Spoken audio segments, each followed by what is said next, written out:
इस कार्यक्रम के प्रायोजक हैं कृषि मंत्रालय, भारत सरकार।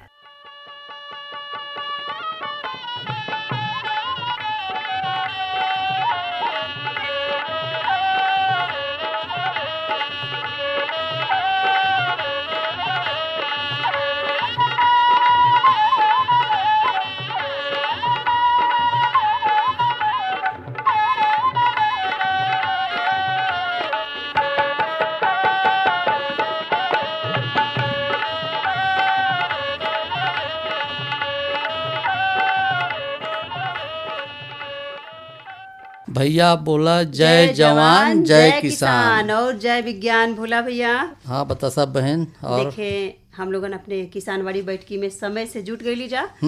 और देखें जब समय से जुट जाइला जा तो भाई देखा हर काम समय से होला ना। बिल्कुल बिल्कुल। तो अब घड़ी में जब किसानवाड़ी के जब घड़ी टिक टिक करेला लगेला 6 बज करके एकदम बिल्कुल 5 साढ़े 6 बजेला तो भैया लगेला कि अब अपन भैया लोगन दिन भर के काम से फुर्सत होके बिल्कुल सब काम सकरा उकरा करके बैठकी में जुट जाए के है। बिल्कुल। और इसने में आजकल तो काम धाम देखते हैं, वही में दऊ के भी मनसा कुछ उतार चढ़ाव देखा था।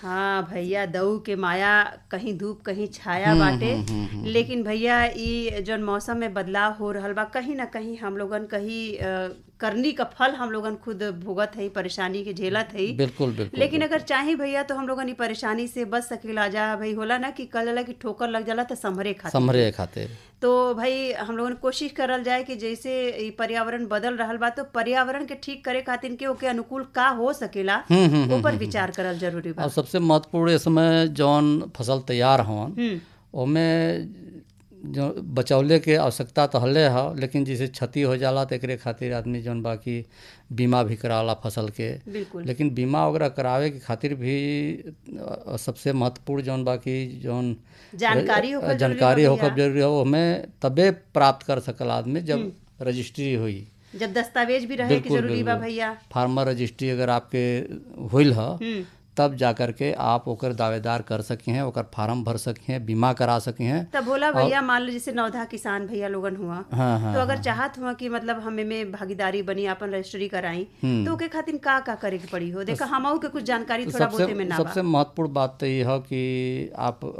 बीज खाद लेवे खातिर जौन बाकी अपने बीज गोदाम से जुड़ल हवन, जिनकर किसान सम्मान निधि आ रहल होई वो स्वतः जौन बाकी उससे जुड़ल है। हाँ। जेकर नहीं आवत है समझ जाए कि फार्मर रजिस्ट्री नहीं हुई है। अच्छा। तो ऐसे में जौन बाकी आप अपने सहज जन सेवा केंद्र जौन नजदीक है CSC वहाँ जाई हैं तो आपके जौन बाकी वो रजिस्ट्री हो जाई। अच्छा। ओमें बाही खाता चाहिए ही। अच्छा। खतौनी साथ साथ आधार चाहिए, आधार भी जौन बाकी आधार में जौन मोबाइल लिंक होए वो चाहिए ताकि मैसेज मोबाइल में आधार लिंक जौन होए बिल्कुल वो वाला चीज नंबर चाहिए। तो चूंकि आधार डाली है तो OTP हमें जाई।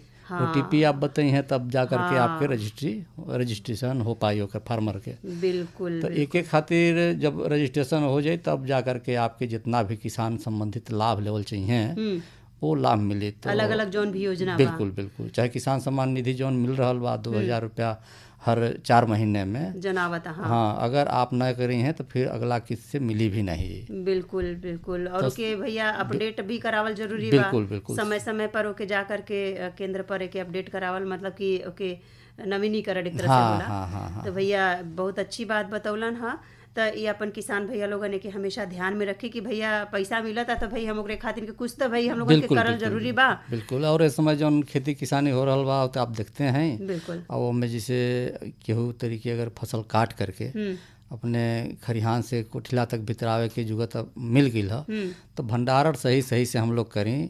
कैसे कि उनमें आज जौन एकदम बंद कर देवल जात बा ड्रम में, उससे भी जौन बा कि अनाज के गुणवत्ता नष्ट हो रहल है। बिल्कुल बिल्कुल। तो हवा पानी लगे के चाहिए भैया। और जैसे नम रहे, थोड़ा एकदम बिल्कुल गरम न रहे। गरम में अगर आप कर दी हैं तो ओकर जौन बाकी क्षमता जौन हो पौष्टिकता वो कम नष्ट हो हो जाए जाए। भैया। बिल्कुल, जैसे मान लो कि हमनियों के अगर एगो घरे में एगो रूम में बंद करके कमरा में छोड़ हाँ, दिया जाए हाँ, 24 हाँ, घंटा, हवा पानी ना लगे, पानी भूख ना केहू दे, तो का बिल्कुल हालत है, बिल्कुल बीमारी ना बिल्कुल हो जाए आदमी। एकदम यह बात है। तो ये के जौन बाकी समझते हुए हम सब इन लोगों की खेती किसानी और जब जब मौका मिले जल्दी से होके खेत से खरिहान में कर दिले रखो। ओला भी पड़ सकला कभी भी। बिल्कुल भैया, मौसम के मिजाज कब का होई केहू कुछ ना कह सकेला, तो हम लोगन के हमेशा चौकस और सावधान रहल बहुत जरूरी बा और अच्छा, हमेशा ध्यान देवल ये जरूरी सबसे बा। महत्वपूर्ण आप बतावत रहें कि कुछ हम ही लोग की जिम्मेदारी या हम ही लोग के कमी की वजह से ये सब ऐसा हो रहा हो कि भैया जिसमें पेड़ कटाई जौन बा, हाँ, हाँ, और देखे जौन रासायनिक खाद का प्रयोग बा, ई कहीं ना कहीं जल का जौन दोहन करत है जा हम लोगन, ई बिल्कुल। कहीं ना कहीं तो देखा यही पर्यावरण जलवायु परिवर्तन हो रहल बा, यही के कारण बा एक तरह से। तो ए पर अगर छोट छोट बात बा भैया, लेकिन छोटे छोटे हम लोगन काम करके ऐसा भुगतान कुल हम लोगन बस परिवर्तन हो रहल बा, वो मौसम अनुकूल होई। छोटवारे फुंसी तो बढ़न घाव हो जाला कहल जाला भैया, हाँ, देखन हाँ, में छोट हाँ, लगे घाव करे गंभीर। बिल्कुल तो भैया बात सही कहला हा। तो हम लोगन के छोट छोट बात के ही हमेशा ध्यान में रखल बहुत जरूरी बा, और ध्यान में इहो रखल जरूरी बा कि आज के किसानवाड़ी बैठकी में हम लोगन शामिल कैले हैं जा चौराई की खेती में ध्यान देवे वाली बात। क्या बात है। भैया देखा बलवंत नारायण वर्मा से अपन मुनई भैया के बातचीत भैल बा। आप बढ़िया जौन बा की पौष्टिक आहार लेके आ जालिन जौन बा की असल भैया मौका देखा पर। हमनी नहीं अपने किसानवाड़ी बैठकी में जब जुटी ला जाना हम लोगन, हाँ, हाँ, तो हाँ, भाई तरह तरह के जब जानकारी मिलेला, उमे अपन पौष्टिकता की भी जानकारी मिलेला, मोट अनाज खाए के कहल जाला, बिल्कुल, तो बिल्कुल, उमे तो पौष्टिकता है ही ना बा। और बलवंत नारायण भैया भी हमें पीछे रहा नहीं, पीछे रहे नहीं, तो बोला भैया भोला मत बना, नावे बस भोला रहे दा, लेकिन काम थोड़ा चालाकी वाला करल जाए और लोगन के भी बतावल जाए कि मोटा अनाज में कितना पौष्टिकता बा, और हम लोगन अपने भोजन में शामिल करल जाए। बिल्कुल, और बिल्कुल, चौराई बिल्कुल। की खेती की जैसन की बात कह लीजिए कि काका ध्यान रखे वाली बात बा। अब मुनई भैया उनसे काका बातचीत करत हो, हम तो कहते हैं कि जानकारी सुनल जाए, लेकिन उससे पहले कुछ संदेश बा, बिल्कुल सुनल जाए। अरे अरे अरे क्या कर रहा है? इधर इधर इधर हम बोल रहे हैं तेरे बीजू का। पुतला बोल रहा है? हाँ, पक्षियों से तो हम खेत को बचा लेते हैं, पर इन घातक रसायनों से कैसे बचाएं? मतलब? देख बेटा, तू जो ये अंधाधुंध रसायन मिलाता है ना, मिट्टी की सेहत बिगड़ने लगी है, और जब माटी ही कमजोर पड़ जाएगी तो उपज कैसे सेहतमंद होगी? हाँ? अरे पहले ऐसा नहीं था, पूछना अपने बड़े बुजुर्गों से, कैसे फसल लहलहाती थी, शुद्धता झलकती थी। हाँ, माटी भी तंदुरुस्त और लोग भी। अरे पहली वाली बात कहाँ, पर अब तो सभी डाले हैं। सब नहीं, आज भी लाखों जागरूक किसान परंपरागत विधि से फसल उगा रहे हैं, खर्चा कम और उपज की कीमत भी बेहतर पा रहे हैं। सच है? रे बेटे, एक्सपीरियंस से बता रहे हैं, धूप में बाल सफेद नहीं किए हैं। हाँ। ठीक है भाई, मैं भी आज से जैविक खेती शुरू करूंगा। माटी से प्रेम की परंपरा है परंपरागत खेती। हर जोखिम से निकल कर फसल आए, सुरक्षित हो जाए, फसल बीमा से हर किसान अब आत्मनिर्भर हो जाए। संकट के समय प्रधानमंत्री फसल बीमा योजना किसानों के लिए वरदान है। अब सूखा पड़े या बाढ़ आ जाए, कोई डर नहीं। अब ओले पड़े या कीट पतंगे फसल खा जाए, कोई फिक्र नहीं, क्योंकि हमने लिया है प्रधानमंत्री फसल बीमा। बुआई से फसल कटाई तक हर जोखिम का दावा, न्यूनतम प्रीमियम पर अधिकतम भुगतान का वादा। योजना से हर साल जुड़ रहे हैं 5 करोड़ से ज्यादा किसान। अब आपकी है बारी। नजदीकी कृषि कार्यालय, सहकारी समिति, बैंक शाखा, अधिकृत बीमा कंपनी या जन सेवा केंद्र में स्वेच्छा से करा सकते हैं पंजीकरण। फसल बीमा पोर्टल या फसल बीमा ऐप द्वारा भी कराया जा सकता है पंजीकरण। प्रधानमंत्री फसल बीमा योजना, आपकी फसलों का संपूर्ण सुरक्षा कवच। कृषि एवं किसान कल्याण मंत्रालय, भारत सरकार। किसान भाई लोग देखें, हम लोगन खेती बाड़ी से जुड़ल है, और खेती बाड़ी में अगर पुरान कुठिला का चाउर मिले तो उनकर पुरान कुठिला का चाउर कहले का मतलब ये किसान भाई लोग कि पुराना अनुभवी आदमी का अनुभव भी खेती बाड़ी में बहुत लाभदायक होला। देखें आज चौपन ब्लॉक के 54 गांव से एक ऐसा ही अनुभवी प्रगतिशील किसान बलवंत नारायण वर्मा भैया हम लोगन के कार्यक्रम में आयल हुआ। आपका अपने किसानवाड़ी कार्यक्रम में बहुत बहुत स्वागत बा। बलवंत भैया ये बतावें कि ये समय खेती बाड़ी में का हो जाता? भैया ये समय चौराई, नेनुआ, बोड़ा, भिंडी, जायद वाली फसल का बोआई कुछ भइल बाइन, कुछ होत आइन, कुछ करे बदे अब खेत तैयार होत हुआ। अच्छा, तो भैया कुछ जवन हो गिल बाई तो कौने स्थिति पर इस समय बाई? अच्छा, जैसे चौराई जाम गईल बा, ओमें लगभग 1-1 इंची के भइल बा, पत्ता फोड़ता, कुछ एक बेर घास बीनल बा आधा तिहा, अब खुरपियावे लाग भइल बा। अच्छा, और वह पहली खुरपी देवे लाग तैयार भइल बा। और नेनुआ भी जाम गल बा, उहो भी कोड़ा और पानी चलता। अच्छा भैया, आप जो चौराई का खेती कैले बा बलवंत नारायण भैया, तो ये कितना दिन से आप चौराई का खेती करत हो? अरे अब हम एक तो जाति कर्म धर्म से कोईरी आ कह रही जे वंशजीय धंधा चलता। अच्छा, यानी हमार बाऊ माई तो करत रहबे कि न, हमरे माई का माई भी यह कमवा करत रहनी। अच्छा। यानी रामनगर का रहनी। और हाँ, हमरे माई का माई यानी हमारे मैयो का नानी यह कमवा मुगल सराय का रहनी करत रहनी। अच्छा, तो मुगल सराय रामनगर पुराना ऐतिहासिक जगह है। तो वो करते करते यानी माता के बाद यह वंशावली पीढ़ी में वो साग और मुरई और धनिया और यानी नेनुआ। हाँ, ये माने एक परंपरागत भैया चलल आवता। ये एक परंपरा बन गई बा कि ये साग सब्जी का खेती हम लोगन के जरूर करे के बा। अच्छा, चौराई का बोआई करे से पहले भैया खेत का तैयारी कैसे करे के पड़ला? खेत के तैयारी हो, खेत के पहले ही से चौराई बोए के नाम पर जोत के छोड़ल है। धान कटले के बाद वो छोड़ गल है, जमीन अगली फसल चौराई बोआई।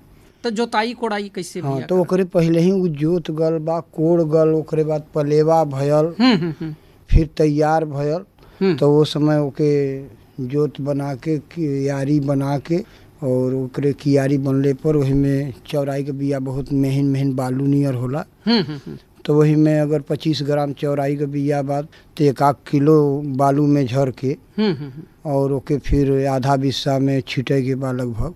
अच्छा, तो वही तरह छिटाला। अच्छा, जैसे चौराई में भी एक ललकी चौराई होला, एक हरा रंग को होला, तो दोनों में भैया का खासियत होला? अच्छा, ललकी वैसे लाल रक्त कणिका का विकास करे लेकर चलते ओके कुछ बहुत सुनहरा सुंदर लगबो करला शुरू में, और स्वादिष्ट भी लगला। तो ललकी चौराई कुछ स्वास्थ्य के दृष्टि से लोग विशेष करना, लेकिन हरियरकी भी सुंदर होले। अच्छा, तो ललकी टिकाऊ नहीं होले, 1 कटान 2 कटान, तीसर के कटान ले फूट जाई या वो कट जाई या सड़ जाई। अच्छा, आ जौन हरियरकी चौराई बा तो ओके 1 कटान 2 कटान 3 कटान अगर बरसात में वही तरह छोड़ देला तो हरी घास के रूप में चारा पशुओं का काम करी, यानी 8 कटान तक चली, लेकिन वो सड़ी गली न, ओकर पेड़ मोटाते बिया छत बढ़त जाए। माने हरियरकी जौन बा टिकाऊ बा। हाँ, कऊ चक्र चली। ललकी चौराई टिकाऊ नहीं। हाँ, यानी 2 कटान तक काट सकला, तीसरका में खत्म हो जाला। अच्छा, बाजार में मांग कौने को अधिक होले भैया? अच्छा, देखी मांग ललकी कम लोग पैदा करना, ऐसे ललकी का विशेष करना। अच्छा, आ ललकी टिक नहीं पारे, जे करला ओकर 2 महीना में खत्म हो जाला, 2 महीना में। आ जौन हरियरकी कह देना तो मजबूरी में हरियरकी भी खाना हरियरकी ही कहबे किला तो असली बढ़िया स्वास्थ्यवर्धक बटले बा। आ यह टीका ले कऊ कटान अंतिम तक चले ले। आप कौने का खेती? हमारे ज्ञान दोनों बात। अच्छा, हरियरकी ज्यादा बा, ललकी थोड़ा सा। अच्छा। अच्छा भैया, एकर कोनो प्रजात भी आवत हुई बढ़िया बढ़िया? अच्छा, प्रजात का साहब ही देखी, अब तो हम वही आज तक वो चौराई जौन घरे बोआत रहल, तो वही में से 1-2 खुत्थी लगा जाए तो उनमें से दाना हो जाए। कोनो साल रोग या कोनो कारण बस नहीं पैदा भल तो खरीद के आई गल। तो अब वो साल नहीं रहा खरीदी के आल बा, लेकिन वही बाजार से ही खरीद के आवला। वो प्राइवेट दुकानदार लोग हुआ, यह सब कुछ प्राइवेट कुछ रजिस्टर्ड यानी कंपनी से माल रखले रहना। जाम गल अगर सुंदर पत्ती हो गई, बढ़िया बिया रहल तो बढ़िया हो गई। वही में कभी कभी दुकानदार ठगू देने, अगर आंदा तो फूट नहीं हो जाले। अच्छा, तुरंत फूट लगले और बढ़िया नहीं पैदा दे। तो माने बीज भी अंधकार में बा, लेकिन विश्वास आशा पर खेती होता है और चलता। बिल्कुल भैया, देखें आशा और विश्वास पर अपन जीवन ही टिकल बा। वो तो खेती बाड़ी है, जीवन का माने आशा कब टूट जाई चूँकि सासा बा तो आशा बा, सास बंद भइल तो माने आशा टूट गई, तो उ फसल है ओकर कौन विश्वास बा, लेकिन विश्वास पर ही हम लोगन के आगे बढ़े के बा। अच्छा, चौराई के फसल में रोग जोग कभी समस्या होला? चौराई जैसे समय जाम गईल बा, तभी जाड़ा बा, कोनो नाही रोग बा, लेकिन थोड़ा जब जैसे ही गर्मी के प्रकोप मानसून बदली तो उ ललकी मक्खी वो ओकर होनी, झांसी नियर चरा वाला पत्ता, तो वह सबसे ज्यादा प्रभावित करनी। और बहुत ज्यादा तापमान गर्मी में पहुंचेला तो उस समय माइट का प्रकोप होला। अच्छा, हाँ, तो एकरे बदे सुरक्षात्मक पहले ही से निराकरण करे के होला, तो उसे माने राहत मिल जाला। हाँ हाँ। अच्छा, जौन चौराई का फसल बा एमे उर्वरक प्रबंधन भी आप? उर्वरक प्रबंधन में देखी कहबे के लिए तो जैविक अधिकांश यानी गोबर वाला और वह खाद डलाता है और हरी खाद वाला, और थोड़ा बहुत डाई यूरिया जरूरत गुड़ाई और कोड़ाई के समय यानी थोड़ा दियाला। अच्छा, माने बिना देले न होई? अच्छा, न होई, लेकिन थोड़ी दे देते अपने आप के भी संतुष्टि, थोड़ा पीलापन रह जाला। ये रासायनिक वाला थोड़ा सा ओके सहयोग कर दे तो स्वस्थ पेड़ तो देखी जैविक से बनौले रहला। लेकिन हरियरी भैया रासायनिक से ही आवला। अच्छा, कितना दिन में ई चौराई जौन बा बाजार ले जाएला हो जाला? अच्छा, ये समय तो खुरपीवा आता है और कुल 18 दिन हो गल बौले, लगभग 18 दिन के बाद बाजार जाए लगी। यानी नहीं, वो कहे के मतलब जे 36 दिन का, वो 45 दिन के पहले ना जाई, यानी वो 36 दिन 40 दिन 45 दिन में वो थोड़ा थोड़ा पहली कटान पर छोटे पर कटाई हुई। अच्छा, और तब ओकरे बाद अगली कटान का बियाच हुई और विकास हुई और ज्यादा पैदा दे। अच्छा, पहली कटान के बाद भी कुछ उर्वरक देवे के पड़ला? अच्छा, पहली कटान के बाद यानी कहबे के लिए तो जय बेर कटबा तय बेर ओके घास पत्ता निरैबा आ जगह बा उमें तो खुरपियबा। अच्छा, आवश्यक अगर तुमके पौधा ही पानी देते रहबा, गर्मी के दिन रहबे करी, वो पौधा ही बताई जे थोड़ा हमके यानी यूरिया हरा वरा करे बदे और बड़ा करे बदे चाहिए, तो वो पौधा ही बताई। अब किसान के बताई, किसान और पौधा जाना। अच्छा, माने दुइये के बीच का बात तीसरा के उनमें प्रवेश करे के नहीं जरूरत। अच्छा बलवंत भैया, कई रुपया किलो बाजार में चौराई बिक? अच्छा, शुरुआत हुई तो 10 रुपया पौआ 15 रुपया पौआ बिकाई, आ वही तरह पहला कटान के तक दूसर का कटान जैसे ही चढ़ी तैसे ही वो 10 रुपया पौआ 40 रुपया किलो के जगह फिर 5 रुपया पौआ 20 रुपया हो जाई। आ तीसर का कटान आवत तो इतना पैदा फसल हो ज्यादा पैदा आवे लगी तो 10 रुपया हो जाई। फिर यानी गर्मी में प्रचंड यानी चौथका कटान में तो 5 रुपया हो जाई। बरसात तक ले जब आ जाई तो लोग कहे लगी जमीन लग गई सावन साग न भादो दही पानी बरसल तो यह लोग कहे लगी मसल कहे।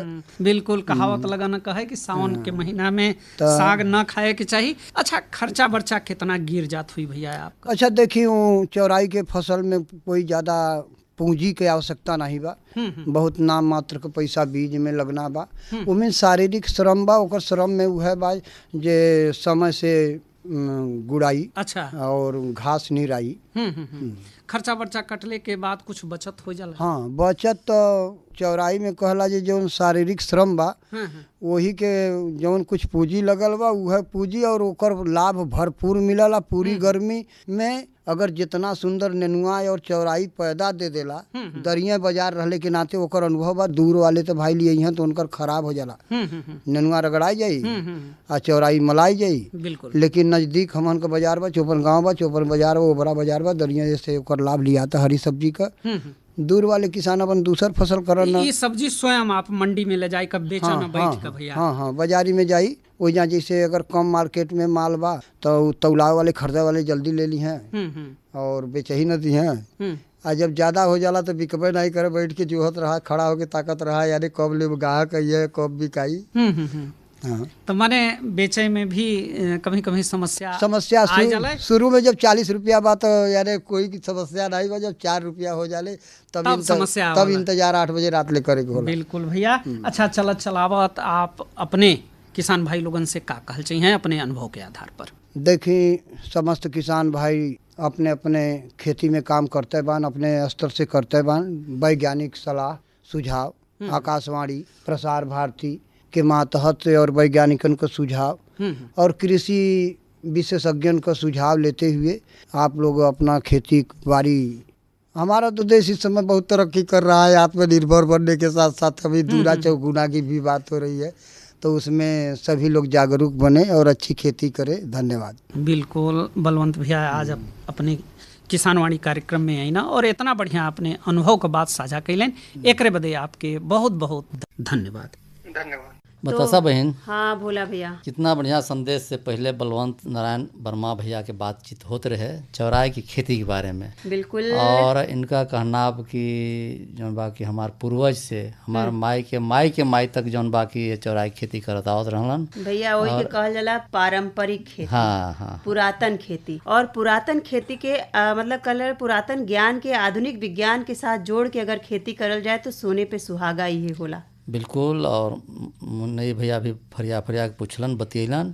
आप दोनों लोगन के बहुत बहुत धन्यवाद हो। लेकिन मौसम के समय जौन मिजाज कहत ह कि अब बिल्कुल गरम रहे और एकाएक जौन बाकी ठंडी भी आ जा गई है। बिल्कुल, कभी कभी पता चल रहा है कि बरस भी जाता हूँ, बदरी हो जाता कबो, और जौन भी अपन खरिहाने में रखल बा अनाज पता चलल कि तन के खातिर के खराब हो गई, फिर मतलब फिर ओके सुखुआवा तब फिर ओके घरे में कुटिला में रखा धूप दिखा के।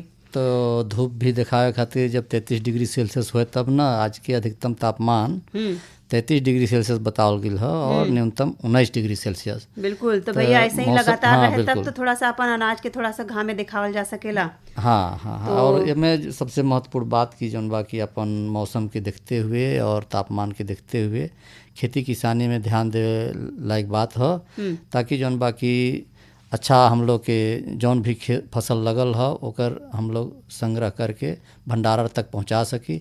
लेकिन अभी जौन साग सब्जी की बात कही होते रहे बता भैया, देखे फसल जौन लगल है उस समय पे अपन भंडारण कर सकी और जौन साग सब्जी लगल है उस समय पे बाजारे भेज सकी। बिल्कुल। तो बाजार भेजले हन का कुछ? बिल्कुल। तो अपन देखे पुनवासी चौहान भैया मधुपुर मंडी के भाव भेजले हवन, तो जान लेहल जाए। बिल्कुल। लाल आलू देखे 1100 रुपया प्रति कुंतल, सफेद आलू 900 रुपया, प्याज 1500 रुपया, लहसुन 7000 रुपया प्रति कुंतल, मिर्चा 2500, टमाटर 1200, धनिया 1500 रुपया, गोल बैगन देखें 2000 रुपया प्रति कुंतल, लंबा बैगन 1000 रुपया, अच्छा, बोड़ा 3000 रुपया, भिंडी 6000, करेला 4500, पालक 1000 रुपया, पपीता देखें मधुपुर के मंडी में रहला 2000 रुपया और खीरा 2500, तरबूजा भैया 1500, खरबूजा 2200, सेम 1500, लौकी 2000, कोहड़ी हाँ भैया कोहड़ी 1800 रुपया। ये देखा कुल प्रति कुंतल में रहला। हाँ। अब रहल सैकड़ा के बाद तो देखे फूल गोभी 1200 रुपया प्रति सैकड़ा रहल है, ब्रोकली 2500 रुपया, पत्ता गोभी 1000 और नीबुआ रहला मधुपुर के मंडी में 200 रुपया प्रति सैकड़ा। तो बहुत बहुत धन्यवाद हो जौन बाकी पुनवासी चौहान भैया के भी। धन्यवाद। अभी तीनों लोग जौन बाकी जुड़ल हवन एक साथ, बलवंत नारायण वर्मा भैया भी, इधर जौन पुनवासी चौहान भैया भी और मुन्नई भैया बतियाते हवन। हाँ। तो हम तो कहब कि एक ही मंच से जौन बाकी सभी लोग के धन्यवाद के क्रम में ज्योति श्रीवास्तव बहन देखा अपन जुटल है किसानवाड़ी में मनफेर के साथ, किसानी गीत के साथ, तो काहे देरी होके सुनल जाए। सुनाओ।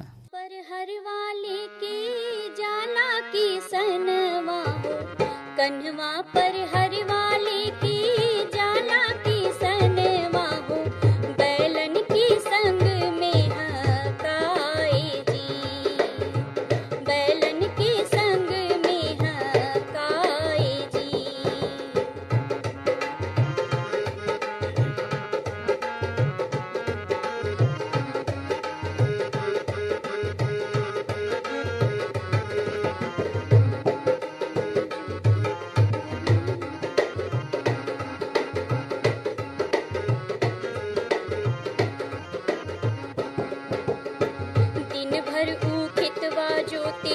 गर्मी और धूपवा में देह के पसीनवा बहाए जी,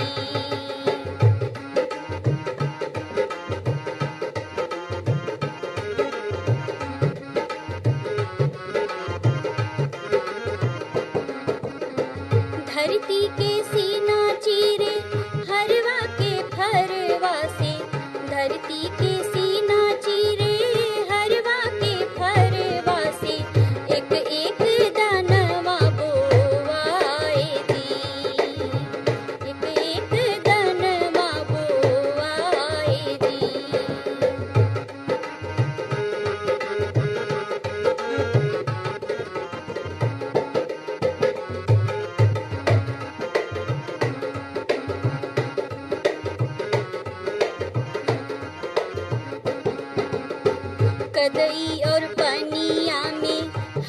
हरदम सनल रहे, तब क्षुधा भर अन्न पावे जी।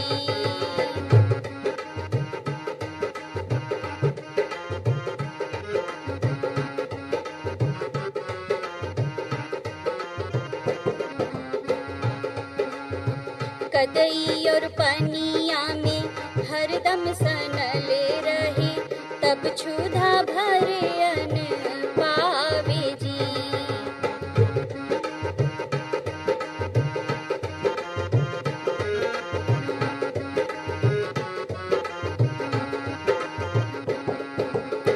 दिन भर के थाकल मांदल संझिया के घर आवे, दिन भर के थाकल मांदल संझिया के घर आवे, जे मिले आगा में ऊ खाए जी।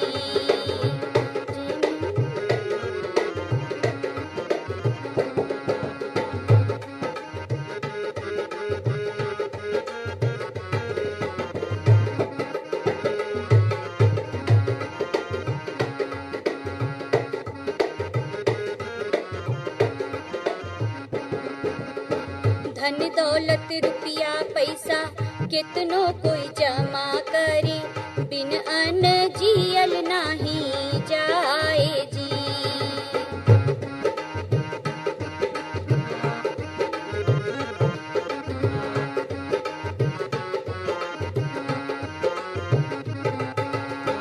कृषि प्रधान हमर देशवा कहल जाला, कृषि प्रधान हमर देशवा कहल जाला, कितना किसान सुखी बाए जी।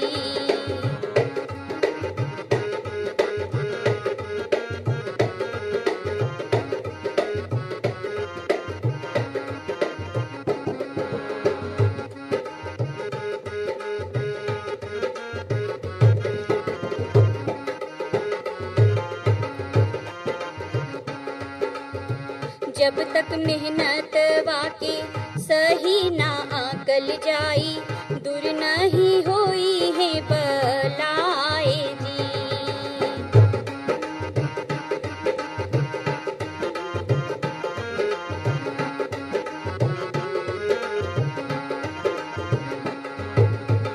जब तक मेहनत वाके सही ना आकल जाई, दूर नहीं होई है बलाए जी।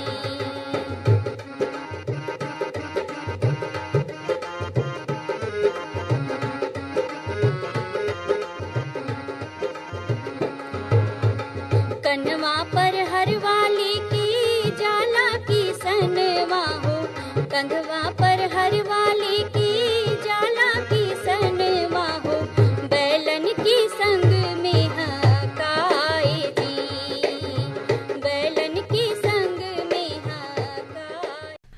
तब भोला भैया बतासा बहन देखा कितना बढ़िया मन फेर अपन ज्योति श्रीवास्तव बहन सुनावत ही। मन तो करता कि सुनल जाए ताकि मन तन जोन बा कि थोड़ा सा और फरहर हो जाए, काहे कि दिन भर के खेती के काम करल जाला ना, तो घाम लगले से थोड़ा सा दिमाग और शरीर में थोड़ा सा वो हो जाला, थकान हो जाला। तो मन फेर होखला से मन थोड़ा हल्लुक हो जाला और थोड़ा ऊर्जा भर जाला। तो बहुत बहुत धन्यवाद ज्योति श्रीवास्तव जी के भी। और लेकिन अब चलते चलात हम लोग जौन बा की प्रधानमंत्री कृषि सिंचाई योजना जौन हो ऊपर जौन बा की अपन ध्यान लगा करके ये के अक्षर सा पालन अगर कल जाए तो निश्चित रूप से जौन बा की हम लोग अच्छा सफल किसान कहलाए और कम लागत में अधिक सिंचाई भी कर सकब, पानी भी के भी खपत करे जाए। तो इतना अच्छा जानकारी मिलल भी हम लोग के मन मनसायन के माध्यम से। और जौन बाकी अगले बैठक में फिर हम लोग पहुंचल जाए अगले तो चलल जाए के साथ। तो भैया बोला जय जवान जय किसान।